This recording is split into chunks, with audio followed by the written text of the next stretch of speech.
কৌশিকী অমাবস্যা উপলক্ষে ভক্তদের ঢল নেমেছে বাংলার সুবিখ্যাত তারাপীঠ মন্দিরে। সোমবার ভোরে বিশেষ আরতি দেখানো হলো মা তারাকে। এদিন কৌশিকী অমাবস্যা শুরু হয়ে গেছে ভোর 5টা 7 মিনিটে। এই অমাবস্যার তিথি চলবে মঙ্গলবার সকাল 6টা 32 মিনিট পর্যন্ত।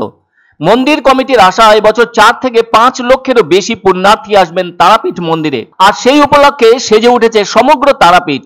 তারাপীঠে আসা পুণ্যার্থীরা যাতে নির্বিঘ্নে মা তারার পুজো দিতে পারেন তার জন্য সব রকম ব্যবস্থা গ্রহণ করা হয়েছে বীরভূম জেলা পুলিশ ও তারাপীঠ মন্দির কমিটির পক্ষ থেকে। এদিকে তারাপীঠ মন্দিরের প্রবেশ পথগুলিতে বসানো হয়েছে সিসিটিভি ক্যামেরা। মন্দিরের গর্ভগৃহে প্রবেশের জন্য অস্থায়ী বাঁশের ব্যারিকেড তৈরি করা হয়েছে। আর মন্দির কমিটির পক্ষ থেকে 175 জন বেসরকারি নিরাপত্তা কর্মী মোতায়েন করা হয়েছে। এছাড়া বিশৃঙ্খলা ও নাশকতা এড়াতে রাজ্য পুলিশের 300 আধিকারিক সহ 1000 জন পুলিশ কর্মী এবং 1700 জন সিভিক ভলান্টিয়ার মোতায়েন করা হয়েছে। থাকছে মহিলা ও সাদা পোশাকের পুলিশ। আবার সমগ্র তারাপীঠ এলাকা জুড়ে 200টি সিসিটিভি ক্যামেরা বসানো হয়েছে। পুলিশি নজরদারির জন্য 10টি অস্থায়ী ওয়াচ টাওয়ার তৈরি করা হয়েছে। আর যানবাহন নিয়ন্ত্রণের জন্য 37টি ড্রপ গেট করা হয়েছে। অন্যদিকে উল্লেখ করা দরকার, এই কৌশিকী অমাবস্যার রাতে তারাপীঠের মহাশ্মশানে সাধনা করে মা তারার দর্শন পেয়েছিলেন সাধক বামদেব। সে উপলক্ষে প্রতি বছর এই দিনটিতে তারাপীঠে কয়েক লক্ষ পুণ্যার্থীর ভিড় লক্ষ্য করা যাচ্ছে। কেননা সিদ্ধ পীঠ হলো তারাপীঠ। তারাপীঠে মা তারার মন্দিরের পাশেই দ্বারকা নদীর পাড়েই রয়েছে মহাশ্মশান। তারাপীঠের মহাশ্মশানের গুরুত্বপূর্ণ আসনে বসে সপ্তঋষি বশিষ্ঠ মুনি তপস্যা করে মা তারার দর্শন পেয়েছিলেন। সেই সব ঘটনার কথা পুণ্যার্থীদের মনে আছে। আবার কৌশিকী অমাবস্যার তিথিতেই ওই মহাশ্মশানের শ্বেত শিমুল বৃক্ষের নিচে সাধনা করেই মা তারার দর্শন পেয়ে নিজের সাধনায় সিদ্ধি লাভ করেছিলেন সাধক বামদেব। সেই সময় থেকেই মহাসমারোহে কৌশিকী অমাবস্যা পালিত হয়ে আসছে তারাপীঠে।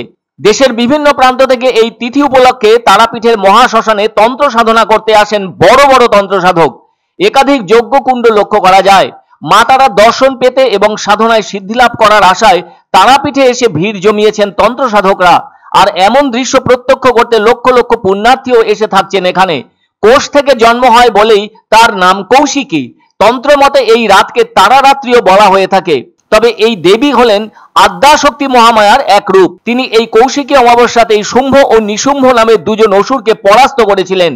এদিকে দেবকুলে শিব পার্বতীকে সকলের সামনে কালিকা বলে সম্বোধন করায় দেবীর মনে হয়েছিল যে তার স্বামী তাকে তার গায়ের কালো রঙের জন্য মজা করছেন। ফলে সেই অভিমানে পার্বতী মানস সরোবরের তীরে বসে তপস্যা শুরু করেন। তারপর সরোবরের জলে স্নান করলে তার গায়ের কালো কোষ সব বিলীন হয়ে যায়, যার ফলে পার্বতীর গায়ের রং তখন পূর্ণিমার চাঁদের মতো হয়। তবে ওই কালো কোষ থেকেই কৃষ্ণবর্ণ এক সুন্দরী দেবীর জন্ম হয়, আর তারই নাম হয় কৌশিকী। আর এই তিথিকে সে কারণে কৌশিকী অমাবস্যা তিথি বলা হয়ে থাকে। ফলে এই রাতে তপস্যা করলে কুলকুণ্ডলিনী জাগ্রত হতে পারে বলে মনে করা হয়। ভোরবেলায় আমরা 4টের সময় মায়ের মন্দির খুলে দিয়েছি। পুণ্যার্থীরা পুজো দিচ্ছেন।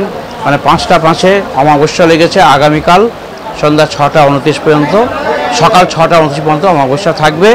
এই সময়ের মধ্যে সমস্ত তীর্থযাত্রী যাতে পুজো দিতে পারে আমরা সারা রাত মন্দির খোলা রাখি। এক অন্য অনুভূতির স্পর্শ পাওয়া যায় রয়কো ব্র্যান্ডের গেঞ্জি ও জাঙ্গিয়ায়। তাই ছোট বড় সবার পছন্দ রয়কো গেঞ্জি ও জাঙ্গিয়া।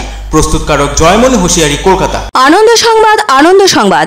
30 বছরের নির্ভরযোগ্য প্রতিষ্ঠান ইন্দ্রমণি রাইস মিল। আমাদের কয়েকটি জনপ্রিয় ব্র্যান্ড হলো তাজ, বরলি, খুশি ইত্যাদি। আমাদের ফ্যাক্টরি আউটলেট সিজে ট্রেডিং কোম্পানি, দিনবাজার, এক্সিস ব্যাংকের পাশে, জলপাইগুড়ি। এখানে সুলভ মূল্যে গুণগত মানের সব ধরনের চাল পাওয়া যায়।